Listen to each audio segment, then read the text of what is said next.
क्या सही मौसम हो गया है।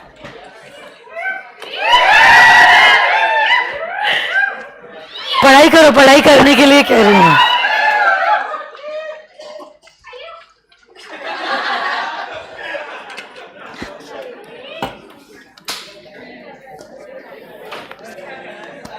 चेक। इमोशनल मत हो बेटा, क्लासरूम है ये।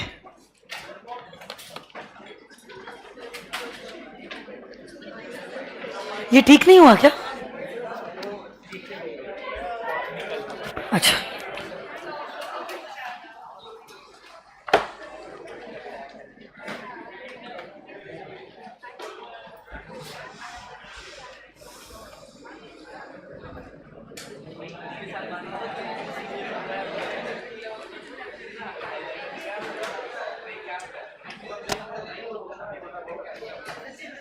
चेक।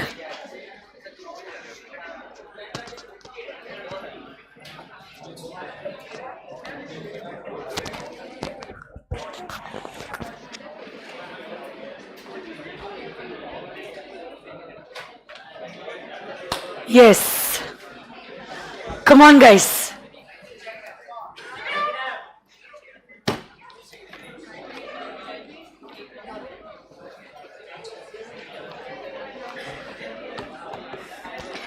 आज पहले हम लोग नया कॉन्सेप्ट करते हैं and towards the end we will do the revision part. ठीक है, तो पेज 1.8 पे आ जाओ आपकी टेक्स्ट बुक्स के।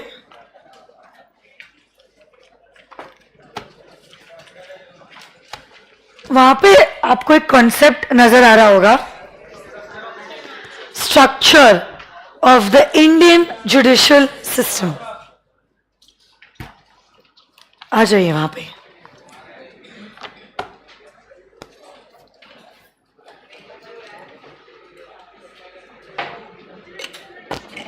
दोस्त को पूछ लो आपके।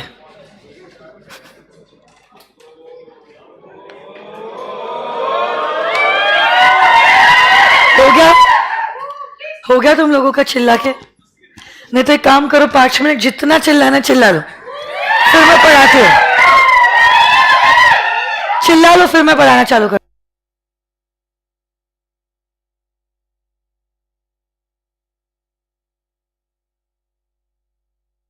हो गया इतना सा? 30 सेकेंड।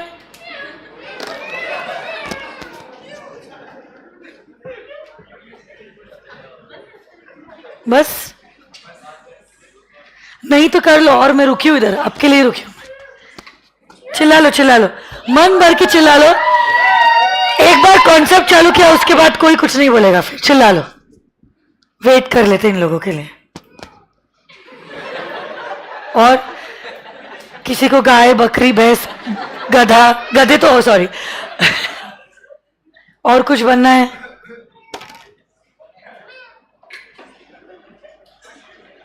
बीगी बिल्ली। और चलो फिर। Okay, firstly, why do you need a judicial system in India is the question. ठीक है, देखो, लॉ बनाने वालों ने लॉ बना दिया, बट नाउ इसी लॉ को इंटरप्रेट कैसे किया जाएगा, दो लोगों के बीच के डिस्प्यूट्स को रिजॉल्व कैसे करेंगे, उसके लिए कुछ तो सिस्टम होना जरूरी है। And that is why in India we created the judicial system. We created the, यही जुडिशियल सिस्टम के बेसिक 3 फंक्शंस होते हैं। सबसे पहले तो जो भी एक्ट्स आप लोगों ने बनाई हैं, उन एक्ट्स को इंटरप्रेट करना। इंटरप्रेट करना मतलब एक्ट्स को समझना। ओके, कानून बनाने वालों ने किस इंटेंशन से कानून बनाया होगा, क्या मतलब वो पर्टिकुलर प्रोविजन को रखते होंगे। दो लोगों के बीच में अगर अनबन हो रही है relating to understanding the law, ये कह रहा है इसको ऐसे समझते हैं, वो कह रहा है नहीं नहीं उसको ऐसा समझा जाता है. तो what was the real intention behind the lawmakers in making that particular law will be interpreted by the judicial system. Plus, दो लोगों के बीच के झगड़े को रिजॉल्व भी करने के लिए क्या हमें जुडिशियल सिस्टम की जरूरत है? And last but not the least, we want to promote fairness amongst the citizen.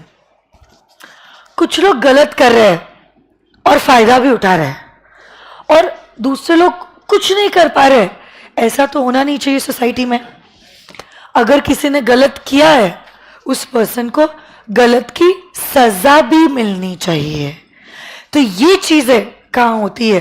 Through the judicial system. So these are the 3 main reasons why the judicial system is built in India. कानून बनाना एक पहलू है, कानून follow करना दूसरा पहलू है, और जुडिशियल सिस्टम बनाना उसका तीसरा पहलू है. So all these 3 things go hand in hand. सिर्फ कानून बना दिया मतलब हम बहुत भारी है, कुछ नहीं होने वाला है.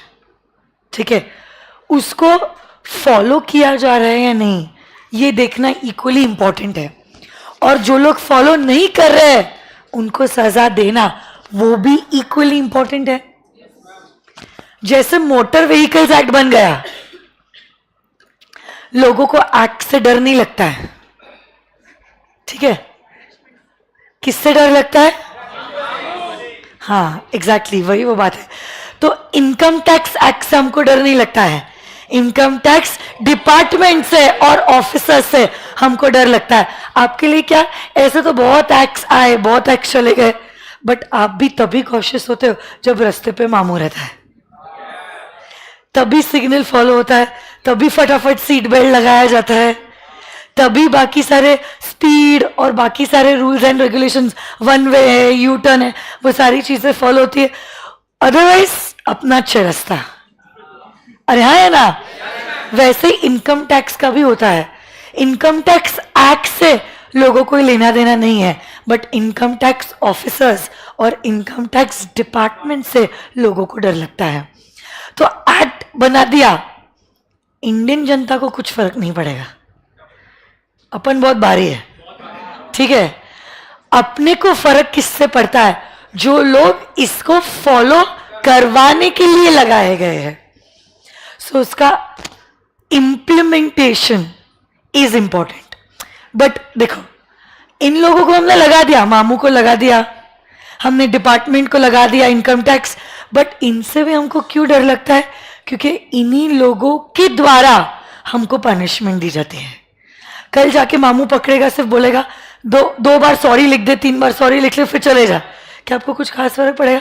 अब बोल, हम सीए स्टूडेंट्स, हमको बहुत 3 घंटे के पेपर हम लिख के आते हैं, आप टेंशन मत लो, उस पर हम लोग बीकॉम दे रहे हैं. जो नहीं आता है उस पर ज्यादा चीजें लिख के आते हैं. आप 2 बार सॉरी बोलो, हम 20 बार लिखते हैं, कोई टेंशन नहीं है. जब तक पैसा नहीं लिया जा रहा है ना, कोई दिक्कत नहीं है. समझ आप, this is the attitude of the Indian society. So basically जो लोग गलत कर रहे हैं उनको क्या पनिश भी किया जाना चाहिए. तो ये सारी चीजें हैं, इसीलिए सिस्टम चल रहा है. सिर्फ एक आधी चीज से आपका सिस्टम नहीं चलेगा. जितना एक्ट बनाना इंपॉर्टेंट है, उसको इम्प्लीमेंट करवाना इंपॉर्टेंट है, उतना ही इंपॉर्टेंट हमारा जुडिशियल सिस्टम भी है. This is the 3rd tier of our system, the Indian economy. ठीक है, तो कल जाके अगर किसी ने गलत किए, even Subrata Roy Sahara was sent to jail for 3 years. तो आपके और मेरी तो क्या ही बात है, समझ रहे हो आप? सो दैट इज वाई कल जाके किसी ने कुछ गलत किया है तो उसको सजा होनी चाहिए. लोगों को लगना चाहिए कि हमारा सिस्टम अभी भी फेयर है.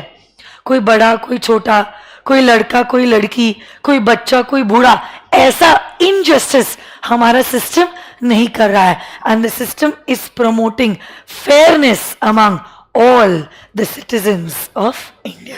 तो चाहे गलत आप करो या सुब्रतो रॉय सहारा, चाहे गलत हम करें या रामलिंगा राजू, उनको भी जेल होगी और हमें भी जेल होगी, उनको भी फाइन लगेगा और आपको भी फाइन लगेगा.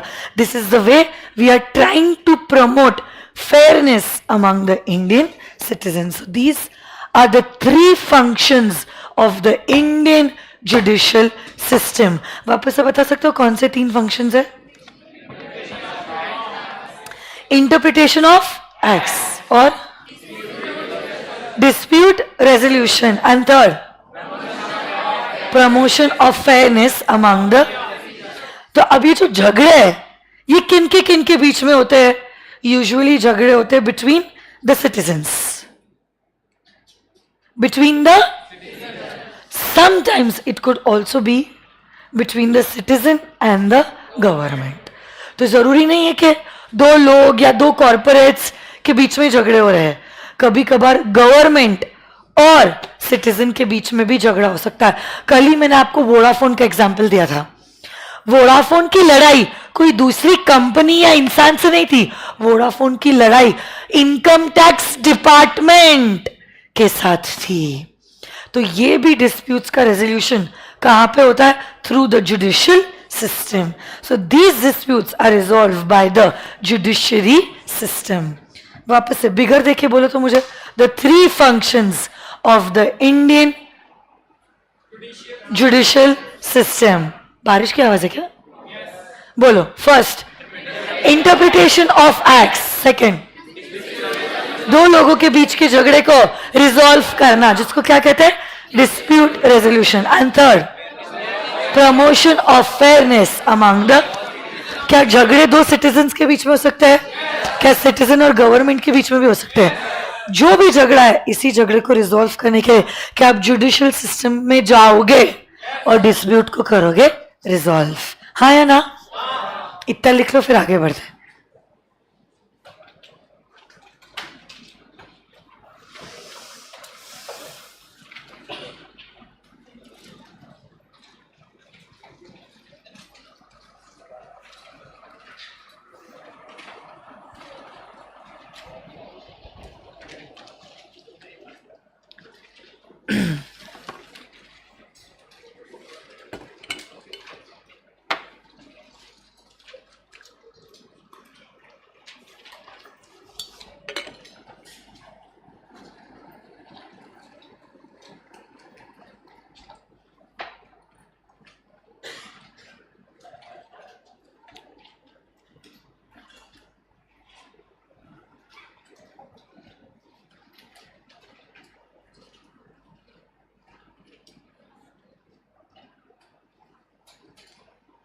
Done?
वर्चुअल किड्स आप लोगों को भी लिखना है. मुरली, संजार,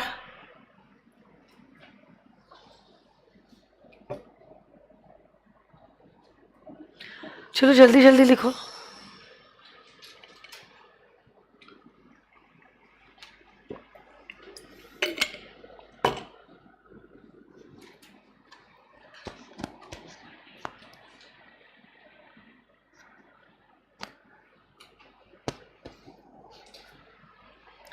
डन?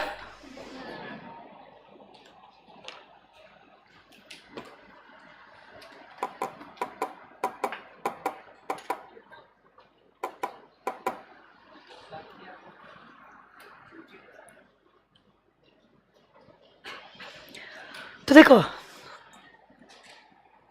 जुडिशियल सिस्टम की हायरार्की में कौन से कोर्ट्स आते हैं? सबसे पहले at the top, that is at the apex position, is the supreme court. So the Supreme Court is at the top position amongst all the courts. Usually Supreme Court में 7 members होते हैं, including the Chief Justice of India. But currently, आज के समय पे Supreme Court में 34 members है, including the Chief Justice of India.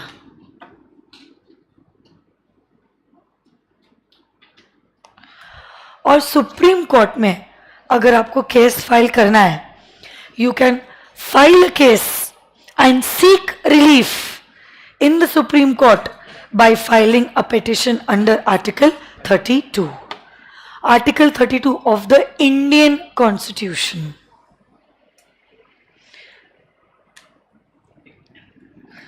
So why are you filing a writ petition under Article 32?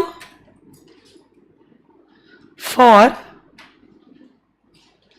seeking relief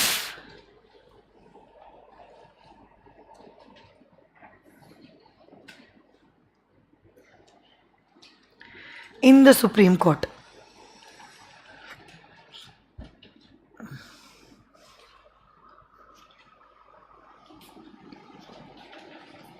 लिखना पड़ेगा, ये भी लिखना है बेटा आपको. आपने ऊपर का ये सब कुछ लिख लिया है? सुप्रीम कोर्ट लिख रहे हो?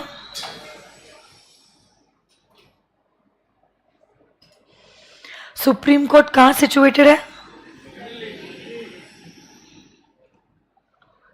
दिल्ली में मेरी जान.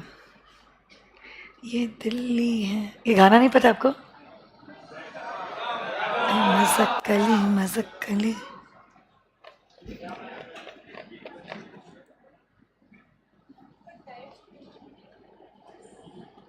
सुप्रीम कोर्ट में डायरेक्टली कभी नहीं जा सकते हो, through the high court. High court में भी जाते हो थ्रू द डिस्ट्रिक्ट कोर्ट. क्या क्या? हाँ, because that was relating to the fundamental rights. So that's how through article 32 they went directly to the supreme court. क्योंकि फंडामेंटल राइट्स से relating है ना, इसलिए तो रिट पिटिशन फाइल हुआ. Not the usual cases.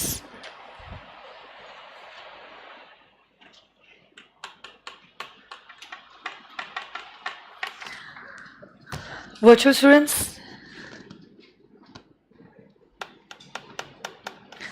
हो गया लिखकर?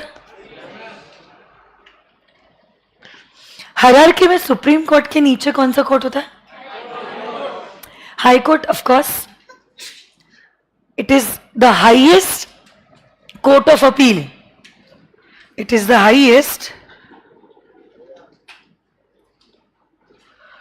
court of appeal at the state and the union territory level.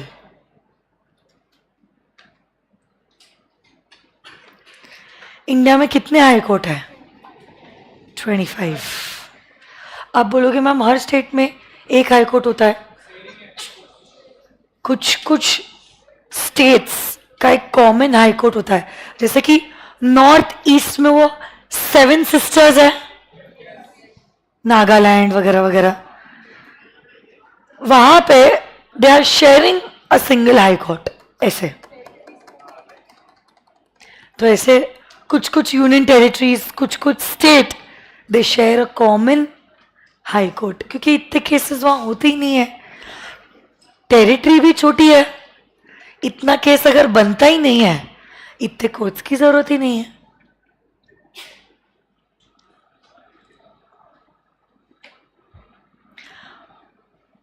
और अगर आपके फंडामेंटल राइट्स वायलेट हो रहे हैं, आप अगर चाहते हो, आप हाई कोर्ट में अपील कर सकते हो through article 226 of the Indian constitution. मैंने अब नहीं थे क्या परसों के दिन? देख के आओ lecture, first day of this chapter. Constitution के फंडामेंटल राइट्स मैंने डिस्कस किए हैं, आपको पता होना चाहिए। वैसे गूगल करके आओ, चैट जीपीटी करके आओ।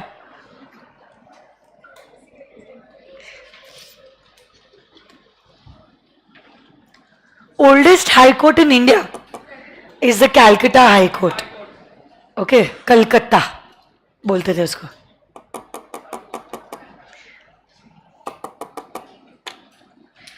इंडिया में कितने सुप्रीम कोर्ट है? High court? अपेक्स कोर्ट कौन सा है? नेक्स्ट, इतना लिख लिया? हाँ कि नहीं? How many of you are done with the writing part?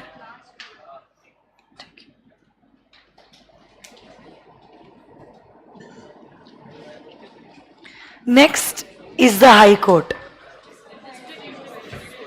I was just checking your concentration. Next is the district court.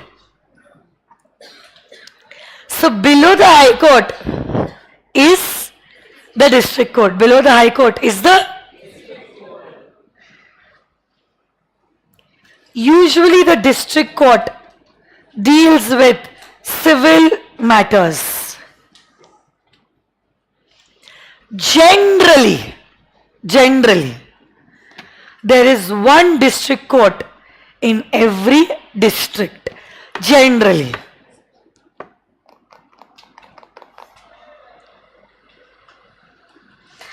और डिस्ट्रिक्ट कोर्ट के पावर्स बहुत लिमिटेड है. जज जब जजमेंट देता है ना डिस्ट्रिक्ट कोर्ट में, उसका जो पनिशमेंट और पेनल्टी का अमाउंट है, it can not be more than 2 crores. हमारे सिविल जज के भी पावर्स लिमिटेड है.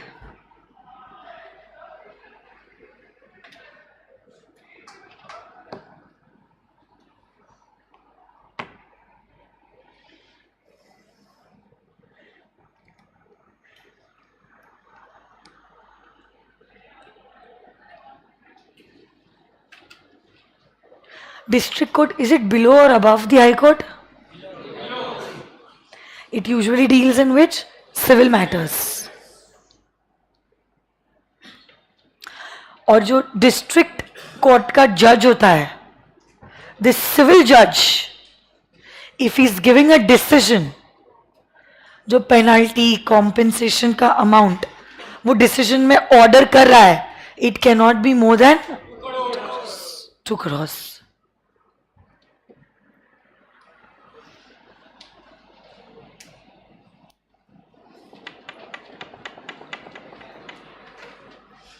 किसी के पास अभी जो सितंबर में पेपर हुआ उसका क्वेश्चन पेपर है?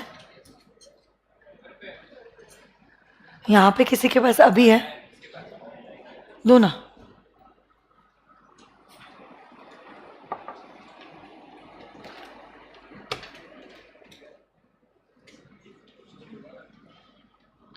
And the last is Metropolitan Court.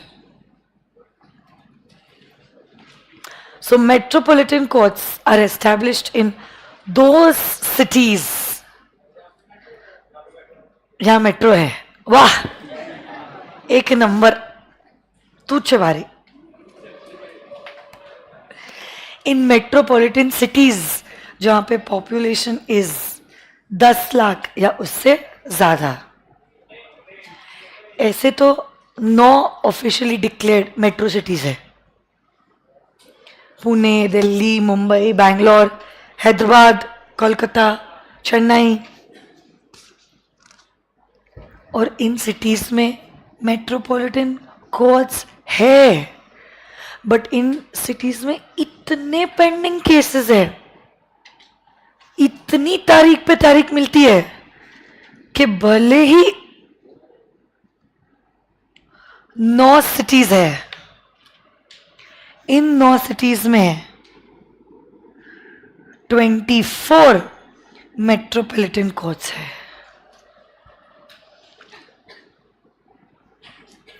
ये अहमदाबाद है, AHD, औरंगाबाद नहीं है। अभी वो संभाजी नगर हो गया है।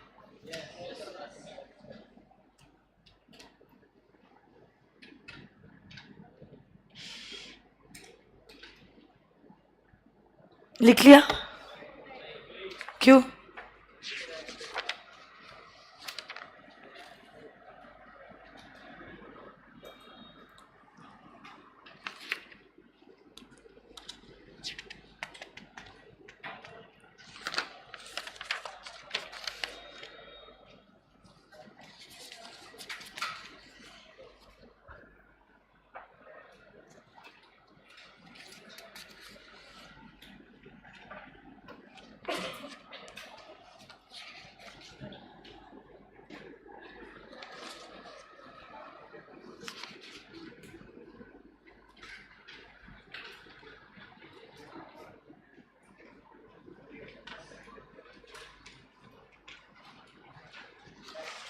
सितंबर के पेपर में भी 6 मार्क का क्वेश्चन इंडियन रेगुलेटरी फ्रेमवर्क के ऊपर आया था। सबसे पहला वाला जो पेपर था जून वाला, उसमें भी 6 मार्क का क्वेश्चन इंडियन रेगुलेटरी फ्रेमवर्क पे आया था। भले ही इंस्टीट्यूट ने अपने ऑफिशियल वेबसाइट पे इस चैप्टर का वेटेज 0 to 5 मार्क्स लिखा है, इन दोनों भी अटेम्प्ट में 6 मार्क्स का क्वेश्चन इंडियन रेगुलेटरी फ्रेमवर्क के ऊपर आया है। और इस बार इंस्टीट्यूट ने जो सवाल पूछा था वो कल जो हमने किया था उसी के ऊपर सवाल पूछा है। What are the types of law in the Indian legal system? यहां पे टेक्स्ट बुक में लिख दीजिए 6 मार्क्स सितंबर 24। एक पेन देना ना प्लीज।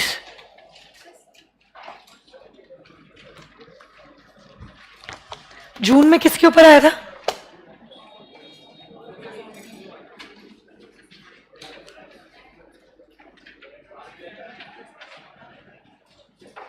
लेना ना, थ्रो करो।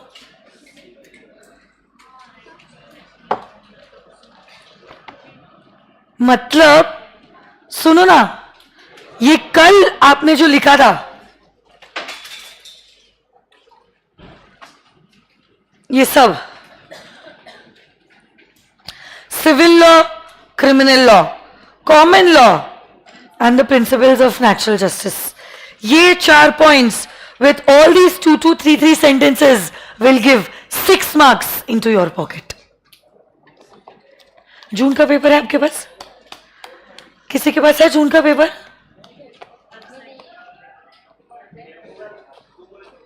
इतना आप लिखो, मैं इंडियन ये ICAI के वेबसाइट पे चेक करती हूँ। जून का paper ICAI.org, students board of studies portal.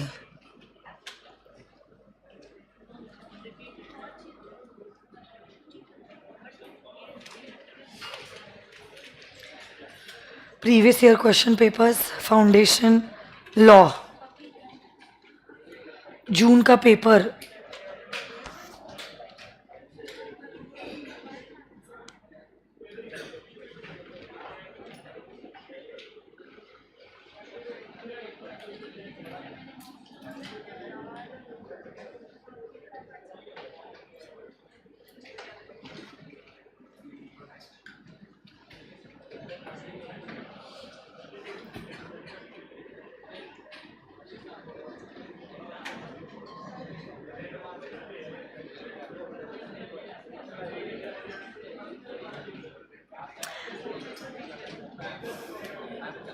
मिल गया,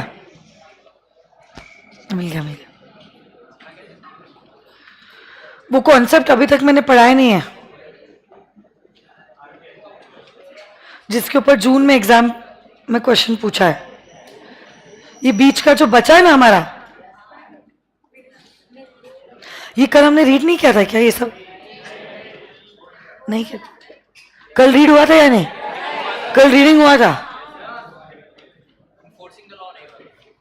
इन्फोर्सिंग लॉ सिखाया ही नहीं है ना। सेबी, आरबीआई और आईबीसी के ऊपर पूछा है। ये सेबी, आरबीआई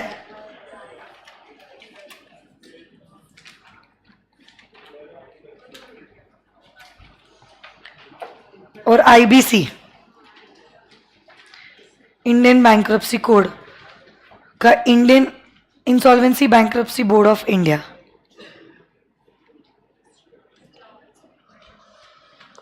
तीनों पॉइंट्स के ऊपर मिला के 6 मार्क का क्वेश्चन था, मतलब 2 मार्क्स ईच। पेन देना ना प्लीज।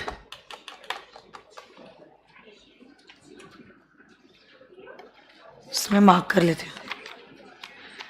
सेबी, आरबीआई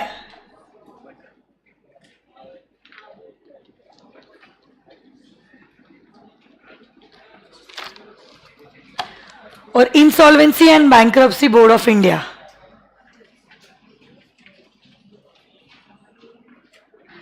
मतलब आप लोगों को आएगा structure of the Indian judicial system, supreme court, supreme court, high court, district court, metropolitan court. अब आप लोगों का अटेम्प्ट जैन में या कुछ अटेम्प्ट का, कुछ बच्चों का मी में भी है, दोनों में से कोई तो अटेम्प्ट में आएगा आज जो हमने पढ़ा है।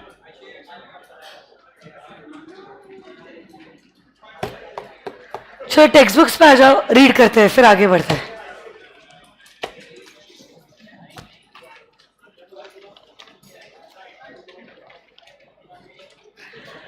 बस उतना ही बचा है, इन्फोर्सिंग द लॉ ना।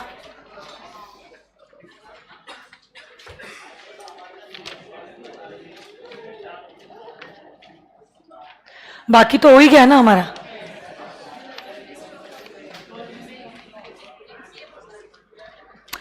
पूरा ही एनफोर्सिंग द लॉ बचा हुआ है ना, वही पूरा कॉन्सेप्ट बचा हुआ है, बाकी सब तो हो ही गया है।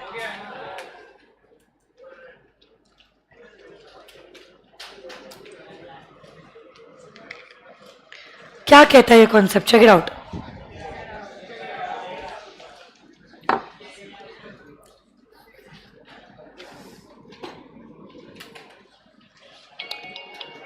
Whenever there is a dispute between citizens or dispute between citizens and the government, यही dispute को रिजॉल्व किया जा सकता है। कहां से रिजॉल्व किया जा सकता है? Bye the judiciary.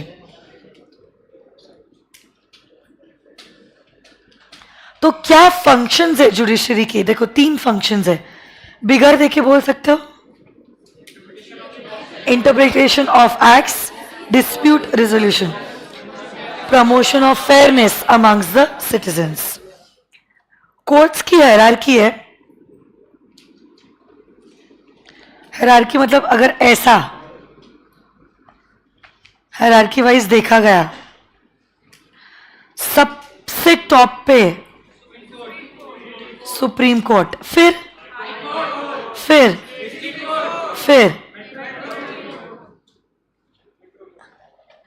हाँ है ना? क्यों ऐसा है? तो समझा मुझे तो क्यों ऐसा है।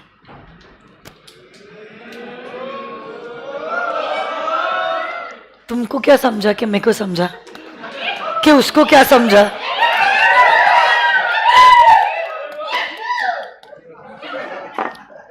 चलो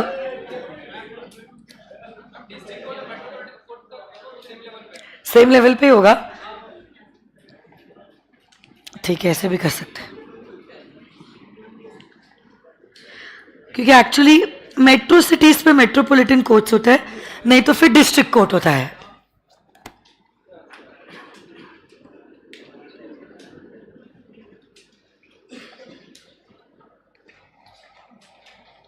ठीक है, सो यस, सबसे एपेक्स में supreme court, followed by high court and the district court. एक एक करके देखते हैं. सबसे पहले supreme court. So supreme court is the apex body of the judiciary. Usually supreme court के बेंच में 7 मेंबर्स होते हैं, बट आज के जमाने के लोग बहुत ही पापी है, चोर है, कलयुग आ चुका है, और ये डिस्प्यूट्स को रिजॉल्व करने के लिए 7 लोगों से बात नहीं बनेगी. It has been increase to 34 members, including the chief नहीं, chief justice of India. और क्यों 7 से 34 पे आ गए? Because of the increase in the workload and the number of cases. और इंडिविजुअल अगर जस्टिस चाहता है, वो सुप्रीम कोर्ट में रिट पिटिशन फाइल कर सकता है थ्रू आर्टिकल नंबर 32.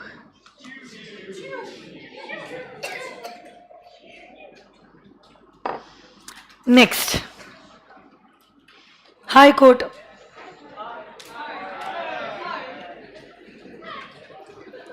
अवघड है यार.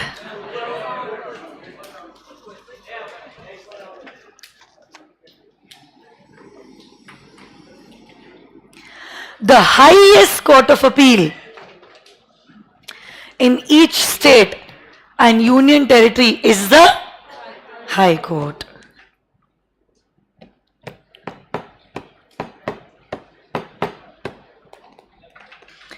There are 25 high courts in India.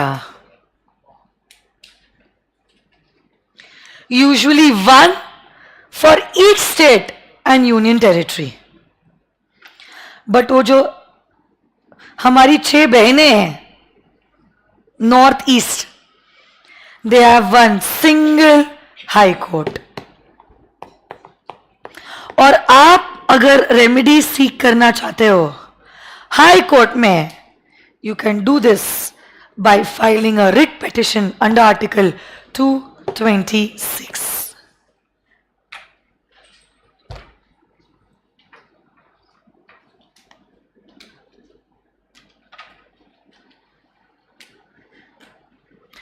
The oldest high court is the Calcutta High Court.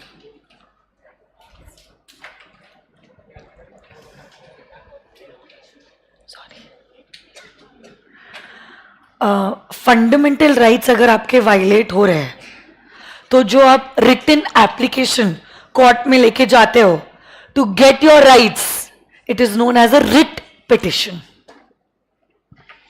High court के नीचे कौन सा कोर्ट होता है? Usually it deals with civil law matters. कल ही मैंने आपको सिविल लॉ के बारे में समझाया था. क्रिमिनल के बाद सिविल आया था. आमिर शाहरुख का एग्जाम्पल, 2 फार्मर का गाय से रिलेटेड झगड़ा, सेलर बायर का झगड़ा, टेनेंट और लैंडलॉर्ड का झगड़ा. सिविल मैटर्स कौन से कोर्ट में डील होते हैं? सिविल कोर्ट में. और सबसे पहले किसके पास जाओगे? District court.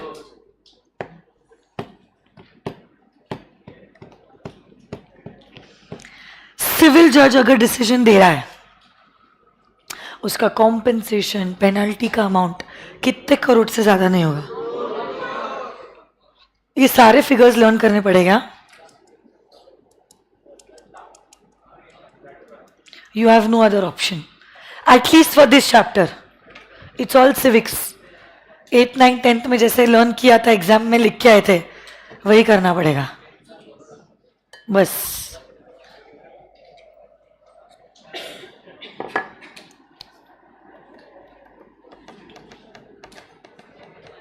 And last but not the least, metropolitan courts. Are established in metropolitan cities, जहां पे 10 लाख या उससे ज्यादा का पॉपुलेशन होता है.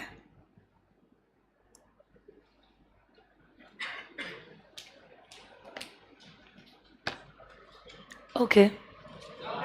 इंडिया में कितने मेट्रोपॉलिटन कोच से पता है? 24.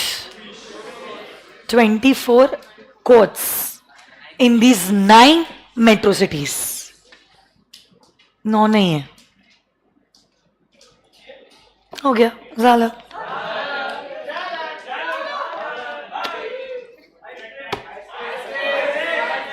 मैं क्यों दूं आपको आइसक्रीम?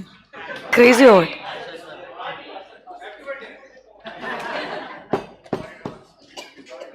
ठीक है, आज के दिन इतना ही पढ़ा रही हूं मैं.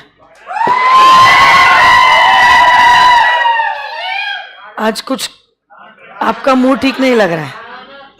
जितना नाचना है गाना है उतना नाच लो, गा लो. ठीक है. कल आपको जल्दी नहीं छोड़ूंगी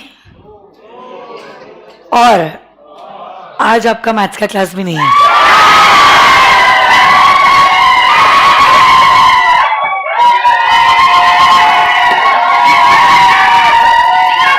हो गया.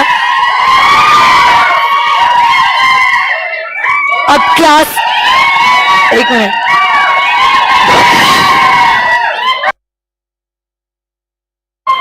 क्लास के बाद आप आपके घरों में यानी काथरक जू में जा सकते हो. ठीक है. Thank you so much. Bye bye.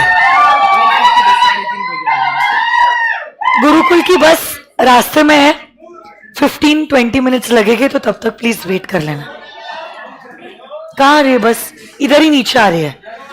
15-20 minute रुक जाओ. जितना नाचना है गाना है अभी आप गा सकते हो, कोई दिक्कत नहीं है. क्लासरूम के बाहर.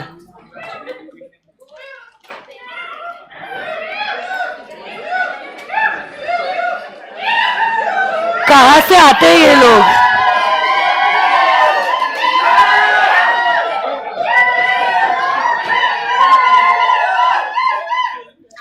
रिकॉर्डिंग ऑफ कर दे.